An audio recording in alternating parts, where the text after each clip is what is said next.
Good morning class 8. This is your third video of chapter number 1. Today we will be study types of network. There are mainly 3 types of network. First is local area network. When the computers are interconnected within the same building or office or school, form a local area network. In local area network, computers are linked with each other over a limited area. Computers are directly connected by cabling within a limited range of area. It is much similar to telephone system. Okay, got it? For example, there are 10 computers and 1 printer. In any cyber cafe, with the help of LAN networking, all 10 computers can available the service of printer. Okay, only 1 printer are using all 10 systems.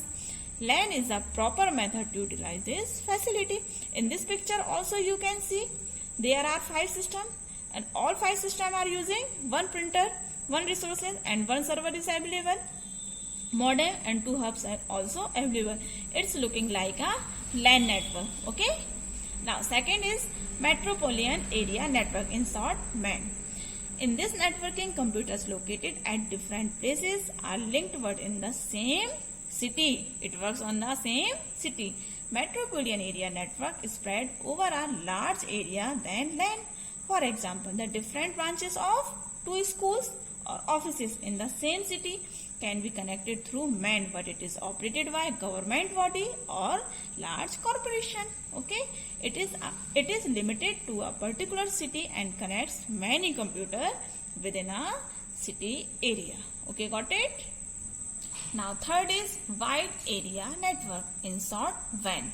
This type of networking, the computers are linked over a very large area. It can be cities, countries or continents. Okay, the best example of WAN is internet. Everyone knows that internet works over all the world. The large network of the global. Okay, computers connected to a wide area network are often connected through public networks. Everyone knows that computers connected through public networks such as telephone system.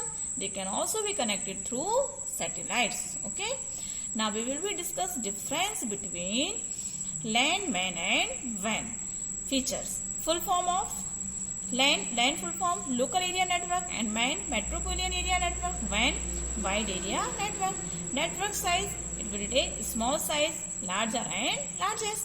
Third is cost. It take low cost, high and highest. Speed, it will be give fastest speeds because it has limited systems. It will be give slower and this will slowest. Transmission medium type, twisted pair and fiber optic cables, fiber optic, radio waves and satellite. Number of computer, smallest, large and largest. Area, room, office building, city, state, countries and continents. Okay, got it? Now network architecture. There are 2 types of architecture. Okay, first is client server architecture. This is a specific type of network in which the power computer acts as server and is connected to other computers that are client of server. Okay, the server or main computer usually has large memory space, powerful central processor and large drives than its clients. Okay, database or files or more complex program are saved on server. Okay, the clients on network send requests via message to server, then server respond to each client by returning results. Okay, the best example is accessing your bank account from ATM. In this, client computer will send request to server and then it will respond or send the result to its client computer. Okay, this is the example of client server architecture. This is your server and these all your client. Okay, if any type of information you want to fetch your server, so you can fetch your server. Okay, so these all are client. If one client want to fetch information, so it can fetch information by server, second and third and fourth. Like that, many of computers will be connected with server. So it is a server and this is a client. So it will be client server architecture. Now, advantage of client-server architecture. It provides security to the centralized database system by providing password. Okay, we can secure our data by the password it provides. Now, disadvantage of client-server architecture. The system is overloaded.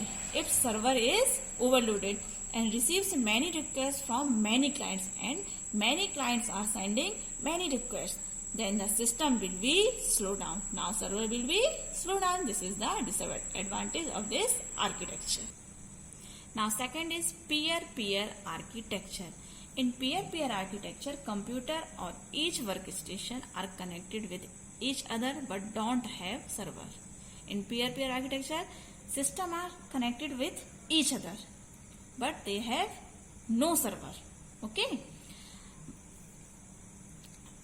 Each workstation is connected with each other in this type of networking. Each workstation has equal responsibility. Each workstation has equal responsibilities and capabilities. If the printer is connected to any one workstation, then other workstation can share it. Okay. Advantage of peer-peer architecture. It distributes processing, allows to distribute the increased workload, and it does not affect the system overall. Okay. Now disadvantage, absence of centralized management system and backup of files. There is no backup files they will maintain. Okay. Okay, got it students? Now there is any doubt, then you can ask to me. Okay. Thank you friends. Have a good day. Stay home, stay safe.